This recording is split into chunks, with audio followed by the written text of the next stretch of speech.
JavaScript is a complex and rich language that can sometimes be overwhelming, so here's a cheat sheet with all the basics and important things you need to know. There are timestamps so you can jump to the section you want to see, or watch the whole thing. That's it, let's get started. Comments are incredibly valuable for other developers who might review the code later. While computers ignore them during execution, you can use comments to explain how your code works, leave instructions, or add any other useful information. In JavaScript, there are two ways to include comments. Single-line comments are created using double forward slashes. For more extensive comments spanning multiple lines, you can use a forward slash followed by an asterisk, followed by your comment, and close with an asterisk followed by another forward slash.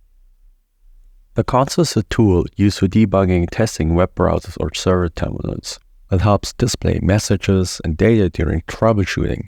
For example, you can use console.log to show different types of information.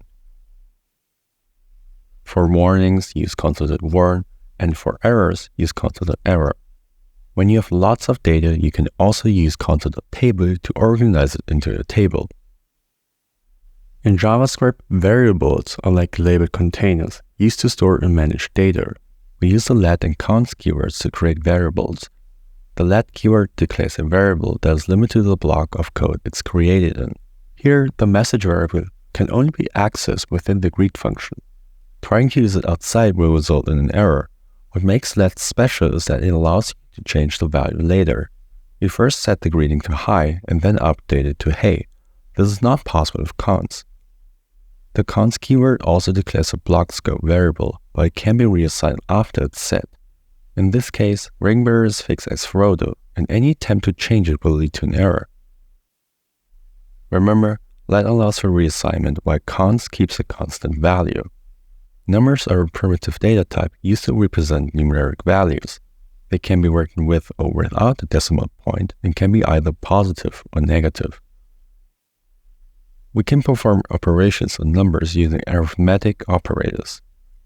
We can add numbers using the plus operator, subtract numbers, multiply numbers with the asterisk character, divide numbers using a forward slash operator, and get the remainder of a division using the modulo operator. Booleans are a primitive data type in programming representing two values, true or false. They're often used for making decisions in code. In this example, is true holds the value true, and is false holds the value false.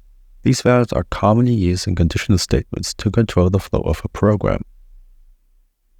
Strings are also a primitive data type used to represent sequences of characters. Typically, you enclose strings in single quotes or double quotes. Strings can also span multiple lines using backticks. You can combine strings and variables using string interpolation or concatenation. String concatenation involves using a plus operator to combine strings and variables. In this example, the message variable is created by combining the name and age variables using string concatenation.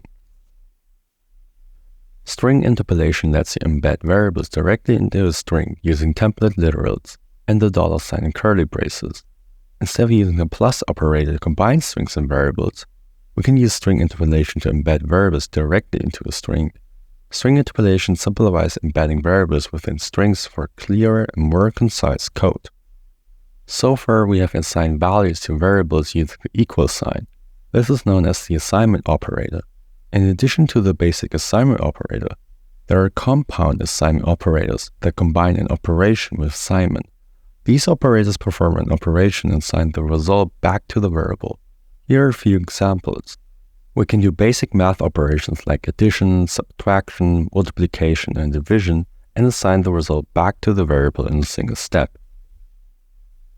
Conditionals are used to execute different blocks of code depending on whether a condition is true or false by comparing different values. A single if statement allows us to execute a block of code only if a specified condition is true. In this example, we will print you're an adult because age is greater than or equal to 18, and thus the condition is true for the if statement. If-else and else-if give us more control over the flow of our program. We use if-else when there are only two possible outcomes based on a condition. For example, let's say you're 16 years old. If your age is 18 or more, you're considered an adult, otherwise you're not. When we run this program, it will say you're not an adult because 16 is less than 18.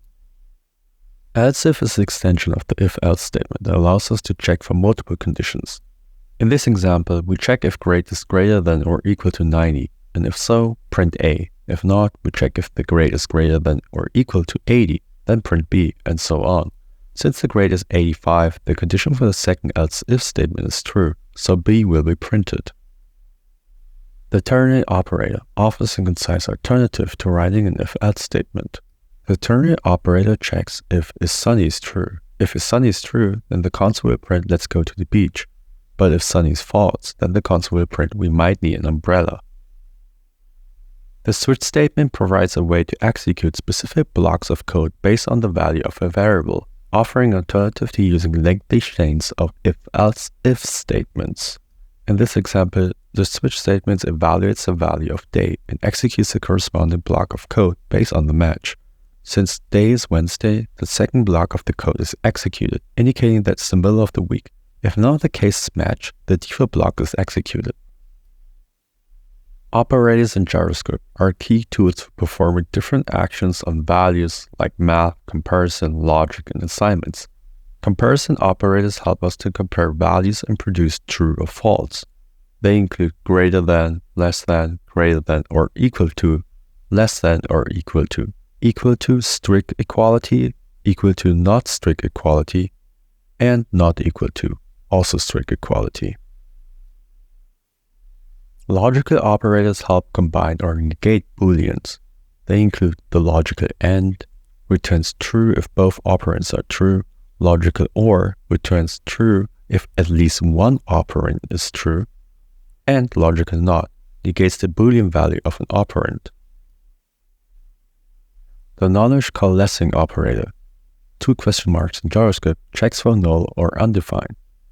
If the first operand is null or undefined, it returns the second operand, otherwise it returns the first operand. So in this example, the username variable is null, so the default username is used instead. The console will print guess, not null. When comparing values for equality, JavaScript offers 2 operators, the double equals and the triple equals operators. The double equals operator performs type conversion, which means that it converts both operands to the same type before making the comparison. The first example returns true because the string is converted to a number before comparison. The second example also returns true because false after type conversion is 0. However, the triple equals operator conducts a strict comparison considering value and type. Compared to the double equals operators, the triple equals operators returns false for both examples because the operands have different types. It's generally better to use triple equals operators as it avoids unexpected type conversion. Functions are code blocks that can be used multiple times. They can take parameters and return multiple different values. For example, let's say you want to calculate the sum of 2 numbers. You can create a function that takes 2 numbers as parameters and returns the sum. When we call calculate sum with the arguments 3 and 7, it returns 10. This value is stored in the sum variable, which is then printed to the console. In essence, functions help us to organize code into manageable chunks that we can use whenever needed. In frameworks like React, functions are used to create reusable components and pages. The return keyword is crucial in functions as it determines what value the function provides back after it's done doing its job. In this example, the function calculate product takes 2 numbers, multiplies them, and then returns the result.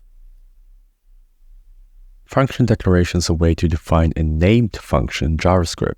It's like giving a function a name and telling what to do. Here's a simple example. We've defined a function named greet. When called with an argument like greet Alice, it prints hello Alice to the console. Function declarations are powerful, and they can be used anywhere in your code, even before the declaration itself, called hoisting. This makes them quite flexible. For instance, you can call a function before declaring it. However, it's generally better to define functions before you use them. This makes your code more organized and easier for others to understand. Function expressions are a neat way to define functions in JavaScript by storing them into variables. We first create a variable called multiple numbers, assign it to a function. Then we call the variable, which is actually a function, to multiply 2 numbers. Anonymous functions are, like the name suggests, functions without a name. They're often used with function expressions. Here's an example. We first create a variable called greeting and assign it to an anonymous function. Then we can call the function using the variable name. Function parameters are variables that are passed to a function when it's called. They're also called arguments. In this case, the function greet takes one argument called name. When we call the function, we pass the actual name we want to greet, like Alice. The function then uses that name to create the greeting message. This flexibility makes functions reusable for different inputs. We can also give it a default value in case we don't pass any arguments. Arrow functions, a feature introduced in ES6, offer a more concise way to create functions in JavaScript. With arrow functions, we don't need the function keyword anymore. Instead, we use an arrow to separate the parameters from the function body. Compared to function expressions, it looks like we assign a function to a variable, but with the arrow, it's actually an arrow function. In this example, we've defined an arrow function called calculateArea. It takes two parameters, width and height. If the function body consists of a single expression, you can even simplify it further. This version omits the curly braces and the return keyword, as implicitly returns the result of the expression. Arrow functions are nowadays the preferred way to create functions in JavaScript. Scope determines where variables are accessible and where they are not. There are three main scopes: block, function, and global. Block scope restricts variable access to the block they are declared in. A block is a chunk of code bounded by curly braces. In this example, the variable message is accessible only within the if block. Trying to access it outside the block results in an error. Function scope restricts variable access to the function they are declared in. Here, the variable message can only be used within the function. Attempting to use it outside of the function leads to an error. Global scopes makes variables available throughout the entire app. In this instance, message is defined globally, so it's accessible in both the function and anywhere else in the app. In JavaScript, let and var are used to declare variables, but it's important to note that const and let are generally preferred due to the more predictable scoping rules. Let is block scope introduced in ES6. Variables declared with let are confined to the block they are defined in, including nested blocks. For example, the variable message is accessible only within the if block and not beyond. Var, on the other hand, is function scope and behaves differently. Variables declared with var are accessible within the entire function they are declared in, regardless how deeply nested they are. For instance, even though message is declared within the if block, it's accessible outside it. This can sometimes lead to unintended side effects. In summary, while let and var have their uses, it's advisable to prioritize const and let due to the better and clearer scoping rules. When dealing with loops, understanding scope is crucial to prevent unintended issues. The use of var in loops can lead to unexpected consequences due to hoisting. Here's an example to illustrate this. In this example, the variable I is declared with var. As a result of hoisting, it becomes a single variable with global scope. When the loop runs, it sets I to 5. So when the setTimer functions execute, they'll all log the value 5 as I maintains the global value. On the other hand, using let within loops creates a different outcome. Here, I is declared with let, which makes it locally scoped within each loop iteration. As a result, the setTimer functions log the distinct I values from 0 to 4, corresponding to each loop iteration. Arrays are a powerful way to store collections of data in JavaScript. They are enclosed in square brackets and code various types of information, even other arrays. Use a simplified breakdown. In this example, we have the arrays numbers, fruits, and mix. They contain various types of data. You can access array elements using the index. Remember, the first element is at index 0. Arrays are versatile and widely used in programming for managing collections of related data. The index in an array represents the position of an element within the array. The first element has an index of 0, the second has an index of 1, and so on. In the example, numbers is an array of values. You can access elements using the indexes. Numbers 1 retrieves the first element, which is 10, and numbers 2 gets you 30. You can also change elements using indexes. This line modifies the first element to be 45. After that, the array becomes 10, 20, 30, 45, and 50. Remember that accessing an index beyond the array's range will lead to an error. In JavaScript, the length property is used with various data structures like arrays, strings, and objects. When applied to an array, length provides the number of elements in the array. This value is always one more than the index of the last element, since indexing starts at 0. In this example, the numbers array holds 5 elements. Numbers.length gives you the count, which is 5. The length property can also resize arrays. If you set it to a lower value, elements at the end are removed. If you set it to a higher value, empty elements are added. Array methods are essential for manipulating arrays in JavaScript. Let's explore some commonly used ones.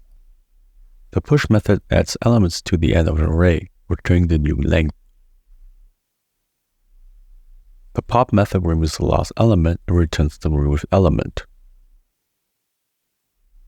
The shift method removes the first element and returns the removed element. Unshift adds elements to the beginning and returns the new length. The splice method adds or removes elements at a specified index and returns the removed elements. Slice creates a new array from a specified range without modifying the original array. Array methods enable efficient manipulation and transformation of arrays, a fundamental data structure in JavaScript. Arrays are high-order functions in JavaScript that allows us to iterate over arrays and perform operations on each element. While each is used to loop over an array and execute a callback function for each element in the array. In this example, we print each element to the console. Map creates a new array by transforming each element based on the provided function. This example multiplies each element by 2 and stores the result back into the new array. Filter generates a new array with elements that satisfy a specified condition. If an element is greater than 1, it's added to the filter array. Otherwise, it's ignored. So the filter array only contains elements greater than 1. The reduce method accumulates array elements into a single value through a custom function. In this example, we calculate the sum of all elements in the array. Find returns the first element that satisfies the condition. Here we find the first even number stored in the first even variable. Loops execute a block of code multiple times. They provide a way to repeat a set of instructions until a specific condition is met. A while loop repeats a block of code while a specified condition is met. The loop continues as long as the condition remains true. A while loop only needs a condition to run. This example shows a while loop that prints the value of I, which starts at 0, and increments it by 1 with each iteration. The loop stops when I becomes equal to 5, so the final value printed is 4. A for loop repeats a block of code for a specific number of times. It consists of 3 parts: initialization, condition, increment, or decrement. The initialization part is executed only once at the beginning. Then the loop continues as long as the condition is true. After each iteration, the increment or decrement part is executed. In this example, the for loop sets I to 0, checks if it's less than 5, and if so, the code within the loop is executed. After each iteration, I is incremented by 1. The loop stops when I becomes equal to 5, so the final value printed is 4. The for loop simplifies the process of iterating over iterable objects like arrays and strings. It eliminates the need for a counter variable and directly provides access to values. Here's an example of an array. We define an array called R, then we use the for loop to iterate over it. The for loop assigns each element of the array to the element variable, which we use to print the element to the console, but you can name the variable anything you want. The same applies to strings. Here we use the for loop to iterate over the string. The for loop assigns each character of the string to the char variable, which we use to print the character to the console. Again, you can name the variable anything you want. The for loop is used to iterate over an object's properties. This loop is best used for objects. For example, we define an object called user. Inside the for loop, we use the key variable to access the object's keys. We then use the variable key to retrieve both the keys and the values of the object. Similar to the for loop, we can name the variable anything you want. A reverse loop iterates through an array or string in reverse order, from the last element to the first. You can achieve this by using a regular for loop and starting the iteration from the last index by decrementing the index in each step. Here's an example with an array. It's similar to the for loop, except that we started the iteration from the last index and decrement the index in each step. The do while statement ensures that a block of code is executed at least once before checking the condition for further execution. If the condition is true, the loop continues to run, otherwise it stops. In this example, the code inside the do block is executed first, then the condition inside the while statement is checked. If the condition is true, the loop continues to run, producing the next output.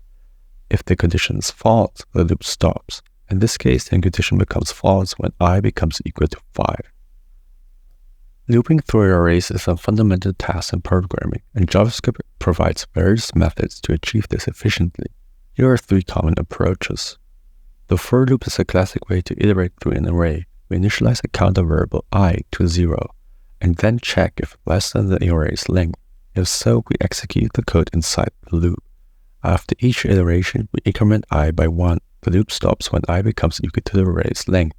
This loop will print each element of the array to the console. Since I starts at 0, increments by 1 with each iteration until it becomes equal to the array's length. The for each method is a concise and expressive way to iterate over an array. It takes a callback function as an argument and applies it to each element in the array. Instead of using a counter variable, we use a callback function that takes an element as an argument and locks it to the console. We get the same results as the for loop. The for off loop is another way to iterate over an array. Instead of counter variable or the callback function, we define a variable to hold each element of the array. We can access the element directly without using an index inside the loop. In loops, the break and continue keywords help manage loop behavior. Break lets you exit a loop prematurely based on a condition. This is useful when you want to stop the loop early. In this example, the loop stops when it counts as orange. As a result, it only logs apple and banana. The continue keyword helps you to skip an iteration in the loop and proceed to the next one. In this case, the loop skips orange and continues with the rest, so it logs apple, banana, and pear. Both break and continue are valuable tools for fine-tuning loop behavior based on specific conditions. Nesting involves placing one loop inside another, often used to iterate over multiple arrays or perform actions on combinations of elements. Nested for loops are a common approach. An inner loop completes its iterations for every outer loop iteration. Here's an example. Similar results can be achieved using nested while loops. In this example, the while loops achieves the same outcome as the nested for loop. Nesting loops is a powerful technique for iterating over multiple arrays. Objects serve as foundation data structure in JavaScript, merging both data and functionality through key-value pairs. 2 methods exist for accessing object properties: dot notation and bracket notation. Dot notation is a more common approach denoted by a dot followed by the property name. Bracket notation utilizes square brackets to access properties using strings. Bracket notation proves handy when using a variable for property access. Objects are mutable, allowing property modification even after creation. For example, we can modify the age property, push a new hobby, and add a new job property.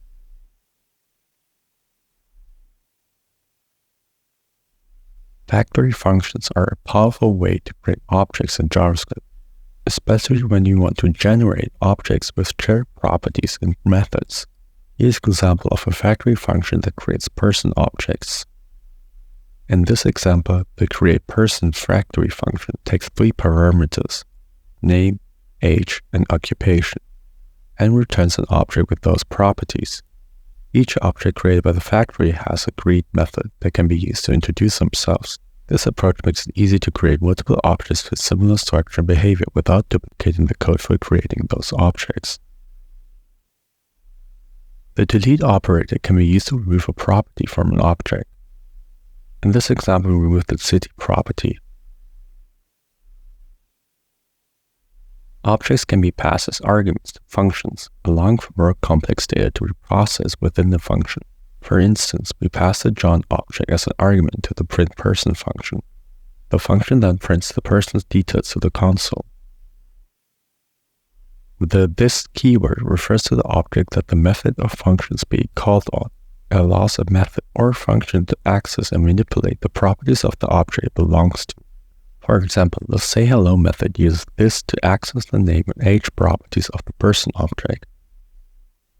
Getters and setters are methods that control access to an object properties. A getter retrieves the value of a property. By using a getter, we can access the name properties as if it were a regular property, even though it is actually a method. A setter allows us to modify the value of a property when it's assigned. In this case, instead of directly setting the name property, we use a setter to set the name property. This allows us to perform additional operations such as validation before setting the property. Getters and setters are particularly useful for managing private properties and providing controlled access. That's why we use the underscore prefix to indicate that the property is private.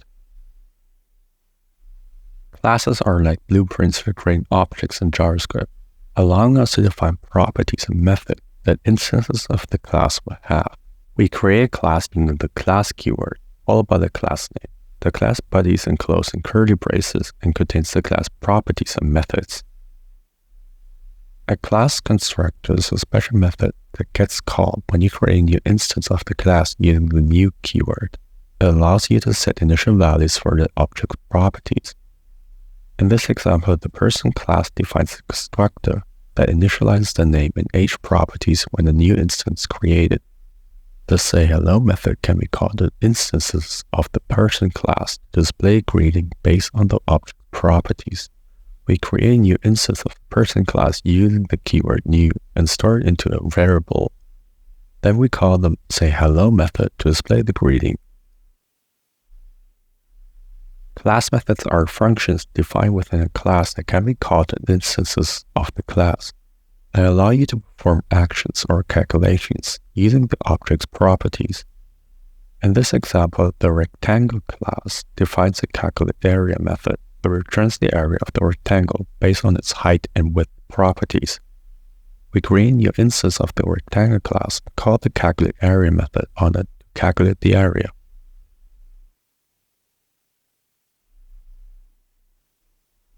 Static methods are methods that can be called directly from the class itself without creating an instance of the class. For example, instead of creating an instance of the calculator class, we can call the add method directly from the class itself. Inheritance is a powerful feature of object-oriented programming. It allows you to create new classes based on existing classes. Extends is a keyword used to inherit the properties and methods of a class. In this example, the dog class extends the animal class, which means that it inherits the name property and speak method from the animal class. However, the speak method is overridden in the dog class to make the dog bark.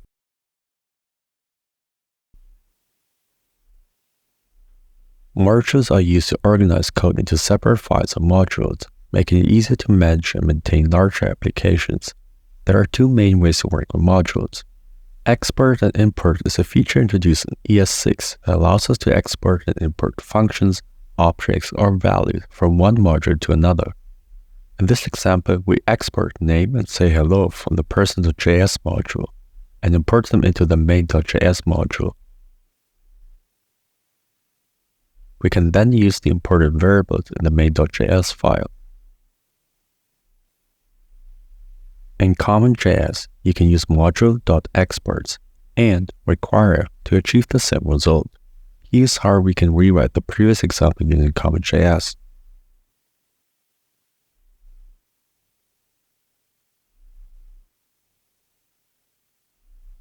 For new projects, ES6 exports and imports are more popular, while module.exports and require are more commonly used in Node.js. Promises handle asynchronous operations, such as fetching data from a server or reading a file. They provide a structured way to work with asynchronous code, making it easy to manage and maintain. Promises have three main states. Pending. The promise is still in progress, waiting for the asynchronous operation to complete. Fulfilled. the asynchronous operation completed successfully and the promise holds the resulting value. Or rejected, the asynchronous operation encountered an error and the promise holds the reason for the failure. If the asynchronous operation succeeds, the resolve method is called with the result. If it failed, the reject method is called with the error. The then method is used to handle the fulfilled state of the promise, while the catch method handles the rejected state. Promise.all is a useful tool for handling multiple promises simultaneously. It takes an array of promises and returns a new promise that resolves when all the input promises have resolved. If any of the input promises reject, the whole operation is considered a failure. In this example, promise 1 resolves immediately with the value 1, promise 2 resolves with foo after a delay, and promise 3 resolves with 42. Promise.all method collects all the results of the promises and returns them as an array. However, a more popular way to handle asynchronous operations is to use async await, which we will cover next. Async await is a new syntax for handling asynchronous operations in JavaScript. It is built on top of promises and provides a more concise way to write asynchronous code that is easy to read and understand. The async keyword is used to define an asynchronous function, which returns a promise. Inside an async function, you can use the await keyword to wait for the resolution of a promise before continuing with the execution of the function. In this example, fetchUserData is an asynchronous function that uses the wait keyword to wait for the resolution of two promises. The first is returned by the fetch method, which makes a network request to fetch user data, and the second is returned by the JSON method, which parses the response as JSON. When fetch user data is called, it returns a promise that resolves to a user object with the ID 1, then returns the promise and locks the name of the user. Async await makes it easier to write asynchronous code that looks more like synchronous code. Error handling is crucial in asynchronous programming. In JavaScript, we can use try-catch blocks for error handling within async functions. With try-catch, you can wrap your asynchronous code in a try block and catch any errors that occur in the catch block.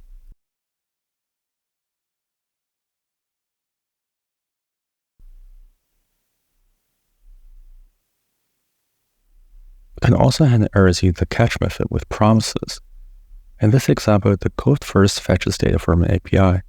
If this response is not successful, an error is thrown. The error is then caught by the catch block, and the error message is logged.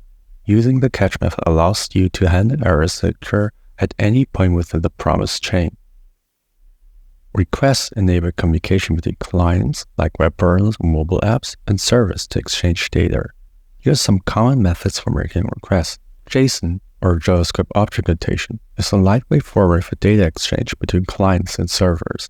It's both human-readable and machine-parsable. Here's a simple example of a JSON object in JavaScript. JSON is often used for sending or receiving structured data in web applications. In web applications, servers often send JSON data to clients in response to requests. We can parse the response as JSON using the JSON method. In this example, we use the fetch method to make a GET request to an API endpoint. The response is parsed using the JSON method to return JSON object. It's not pure JSON, but a JavaScript object. The GET method is used to fetch information from a server. This is often used in web applications to retrieve data. Here's a simplified example of using the fetch API to make a GET request. The fetch function sends a GET request to a specified URL. The response is then parsed as JSON. This technique is widely used in modern web development for fetching and working with data from APIs. The POST method is used to send data to a server for processing. This is commonly used in web applications to submit form data or send other information to the server.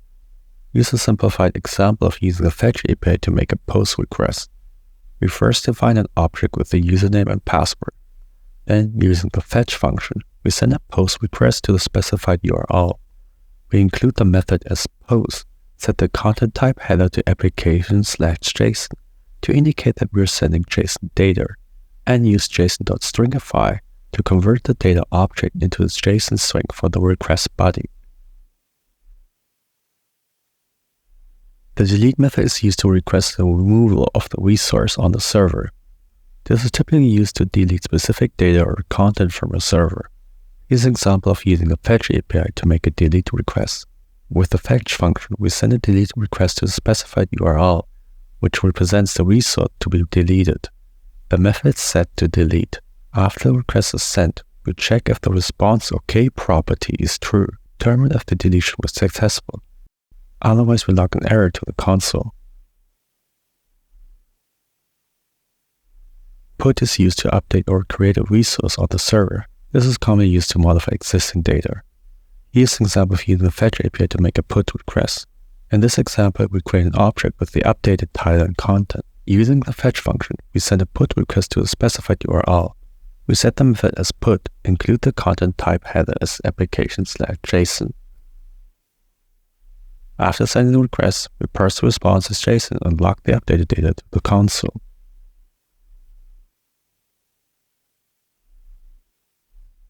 XML HTTP request, or short XHR, is a JavaScript API that enables us to send HTTP requests and receive responses without reloading the web page. It only works on the browser. While it's used in AJAX or asynchronous JavaScript and XML, JSON is now the most common data format for modern web communication. Here's an example of how XHR is used to make a GET request. In this example, we start by creating an XHR object. We use the open method to specify that it's a GET request and provide the URL. We then send it. The interesting part is the onReadyState change event handler.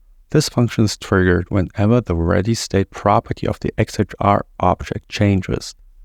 The ReadyState property indicates the current state of the request, ranging from 0, which means unsent, to 4, which means done. When ReadyState reaches 4 and the status property is 200, which means OK, it means the request has been successfully completed. At this point, we can access the response text property to get the response data and log it. While XHR is a foundational method for making requests, it can become complex to manage different states and handle errors. For a modern approach, use the fetch API with async await. And that's the end. I hope you found it useful. If you have any questions or feedback, feel free to leave a comment down below, and I see you in the next video.